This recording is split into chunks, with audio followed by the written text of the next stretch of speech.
লালমোহনে প্রধান শিক্ষককে অবসরজনিত বিদায় সংবর্ধনা। বিস্তারিত ভোলার লালমোহন থেকে মোহাম্মদ মামুন হাজী প্রতিবেদনে। ভোলার লালমোহন উপজেলার ফুলবাগিচা মাধ্যমিক বিদ্যালয়ের প্রধান শিক্ষক মোহাম্মদ মোসলেউদ্দিন মিলনকে অবসরজনিত বিদায় সংবর্ধনা দেওয়া হয়েছে।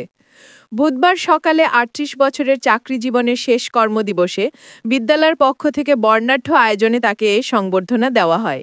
বিদ্যালয়ের ম্যানেজিং কমিটির সভাপতি মোহাম্মদ মফিজুল ইসলামের সভাপতিত্বে এতে প্রধান অতিথি ছিলেন উপজেলা বিএনপির সাবেক যুগ্ম আহ্বায়ক মোশাররফ হোসেন মতিন।